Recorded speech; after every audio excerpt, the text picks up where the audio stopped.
ஓம் நம சிவாய. சிவாய நமக. திருச்சிற்றம்பலம், தில்லையம்பலம்.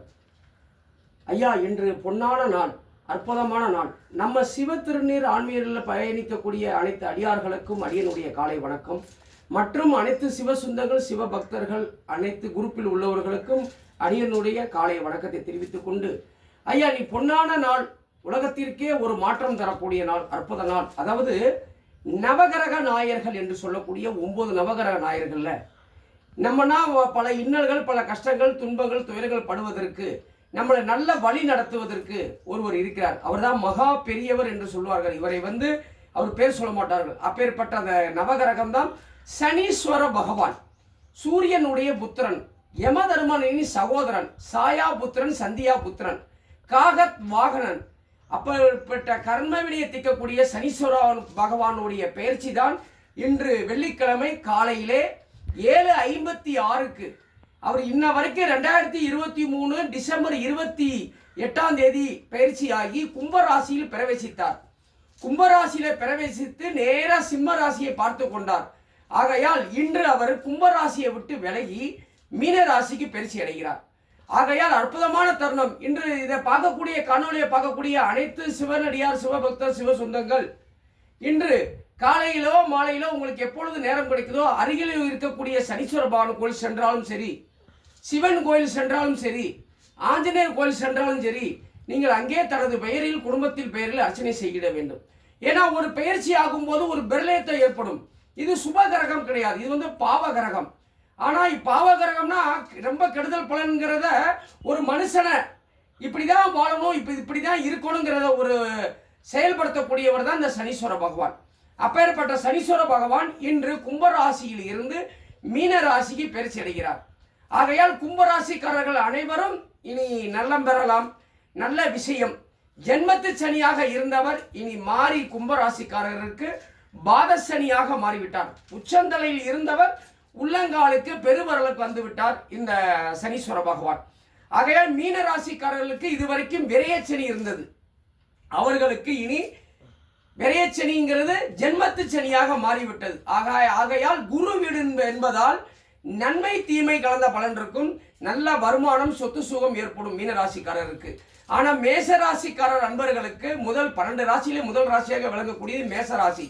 இந்த மேச ராசிக்காரர்களுக்கு பார்த்தீங்கன்னா 7.5 சனி ஆரம்பிக்கிறது. 30 வயசுக்கு உள் இருந்தவர்களுக்கு முதல் சுற்றாகவும், 30 வயசுக்கு மேலே உள்ளவருக்கு 2வது சுற்றாகவும் பொங்கு சனியாக மாறுகிறார் இந்த சனீஸ்வர பகவான்.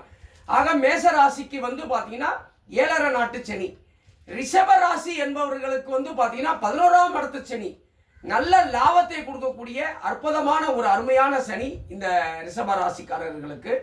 அடுத்து பார்த்தீங்கன்னா மிதுன ராசிக்காரர்களுக்கு கர்மவினை, அவருடைய கர்மவினை தீரக்கூடிய அற்புதமான இடம்தான் இந்த 10ஆம் இடம் சொல்லுவாங்க, ஜீவனஸ்தானம், கர்மவினை ஸ்தானம். இதுல சனி பிரவேசித்தார் அப்படின்னா அவர்களுக்கு நல்ல ஒரு வேலை வாய்ப்பும், நல்ல ஒரு கொள்கையும், லட்சியம் அடையக்கூடிய அற்புதமான நாள். சாப்பாட்டுக்கே பஞ்சம் வராது என்பார்கள். அப்பேற்பட்ட நாள் தான் இந்த மிதுன ராசிக்காரர்களுக்கு. ஆனா கடகராசிக்காரர்களுக்கு தான் பெரிய ஒரு யோகம். என்னவென்றால் கிட்டத்தட்ட ஒரு 5 வருடமாக இருந்தது. 2.5 வருடம் கண்டச்சனியும் 2.5 வருடம் அஷ்டமச்சனியும் அது விலகிவிட்டது. அஷ்டமச்சனியில் அகப்பட்டவன் அகல முடியாது என்பார்கள், விலகிவிட்டது. சிம்ம ராசிக்காரர்களுக்கும் பெரிய ஒரு நல்ல யோகம். என்னவென்றால் இதுவரைக்கும் கும்பராசியில் இருந்து சனி நேரடியாக சிம்ம ராசியை பார்த்து கண்டச்சனியாக இருந்தார். இப்பொழுது அவர்கள் கண்டச்சனி விலகி அஷ்டமச்சனியாக மாறிவிட்டார். மீதம் ஒரு 2.5 வருட காலங்கள் அவர்களுக்கு இருக்கிறது. 2.5 வருட காலங்கள் அந்த அஷ்டமச்சனி இருக்கிறது. இருந்தாலும் வாழ்வில் ஒரு முறை அவர்கள் குச்சனூரோ திருநள்ளாரோ சென்று வரணும். கன்னி ராசிக்காரர்களுக்கு இன்றைய நாளில் இருந்து கண்டச்சனி என்பது ஆரம்பித்து விட்டது. கன்னி ராசிக்காரர்கள் அவர்கள் மிகவும் கவனம்தான், பயமுறுத்தவில்லை. ஆனால் நாங்கள் எவ்வளவோ பெயரை பார்த்திருக்கிறோம், அனுபவித்திருக்கிறோம். ஆகையால் கண்டச்சனிங்கிறது, கண்டம் என்பது 7ஆம் இடத்து சனி என்பது. சனி யாரை பார்க்கிறாரோ, சனி பகவான் நம்ம எப்படி கும்பிடுவோம், விலகி நின்று கும்பிடுவோம். ஏனென்றால் அவருடைய முழு பார்வை மேல் படக்கூடாதுன்னு. அப்பேற்பட்ட சனீஸ்வர பகவான் குருவின் வீட்டில் இருந்து நேராக கன்னி ராசியை நேர் பார்வையாக, தனது 2 கண் நேர் பார்வையாக கன்னி ராசியை பார்க்கிறார்கள். அதனால கன்னி ராசிக்காரர்கள் மிக கவனம்.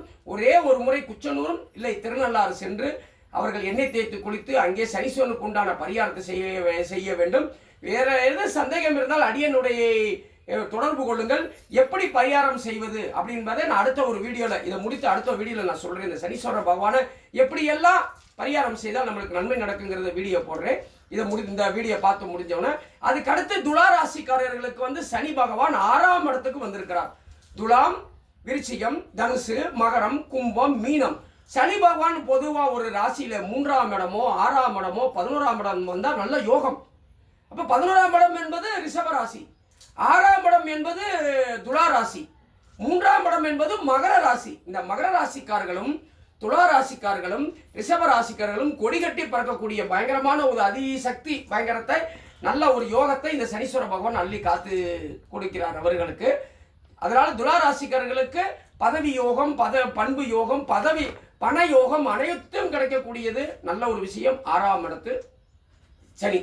அடுத்தபடியாக பார்த்தீங்கன்னா விருச்சிக ராசி. இந்த விருச்சிக ராசி இது வரைக்கும் அர்த்தாஷ்டம சனி நடந்து கொண்டிருந்தது. அர்த்தாஷ்டம சனி என்பது தாயார், வண்டி, வாகனம், கொள்கை, லட்சியம், நிலம், கட்டிடம் எல்லாத்தையும் பாதிக்கக்கூடியது. அந்த விருச்சிக ராசிக்காரர்களுக்கு இன்றோடு அது விலகி 5ஆம் இடம் சொல்லக்கூடிய பூர்வ புண்ணியத்துக்குள் அந்த சனீஸ்வர பகவான் பிரவேசிக்கிறார். அப்ப பூர்வ புண்ணிய பலம் இனி விருச்சிக ராசியர்களுக்கு கிடைக்கப் போகிறது. அற்புதமான குலதெய்வத்துடைய பலம் இனி அவர்களுக்கு பரிபூர்ணமாக கிடைக்கப் போகிறது. இதற்கு அடுத்து வந்து பார்த்தீங்கன்னா தனுசு ராசி. இந்த தனுசு ராசிக்காரர்களுக்கு வந்து பார்த்தீங்கன்னா அர்த்தாஷ்டம சனி ஆரம்பித்து விட்டது. வண்டி, வாகனம், தாயார், கொள்கை, லட்சியத்தை பாதிக்கும். அதனால தனுசு ராசிக்காரர்கள் ஒரே ஒரு முறை குச்சனூரோ திருநள்ளாரோ சென்று வர வேண்டும். சனீஸ்வரனுக்கு பரிகாரம் செய்ய வேண்டும். மகர ராசிக்கு கிட்டத்தட்ட 7.5 நாட்டு சனி 2017 ஆரம்பித்தது. இப்பொழுது 2017, 20, 23, இப்போ 26 இன்னைக்கு காலையில் 7:56 அந்த சனீஸ்வர பகவான் மகர ராசியை பிடித்த 7.5 நாட்டு சனி விலகிவிட்டது. இனி மகர ராசிக்காரர்கள் அனைவரும் கொடிகட்டி பறக்கக்கூடிய யோகம் கிடைக்கும். அற்புதமான தருணம். இதற்கு அடுத்தபடியாக கும்பராசிக்கு ஜென்மத்து சனி விலகிவிட்டது. இதுக்கு அடுத்து மீன ராசிக்கு 7.5 நாட்டு சனி ஆரம்பித்து விட்டது, ஜென்மத்து சனி.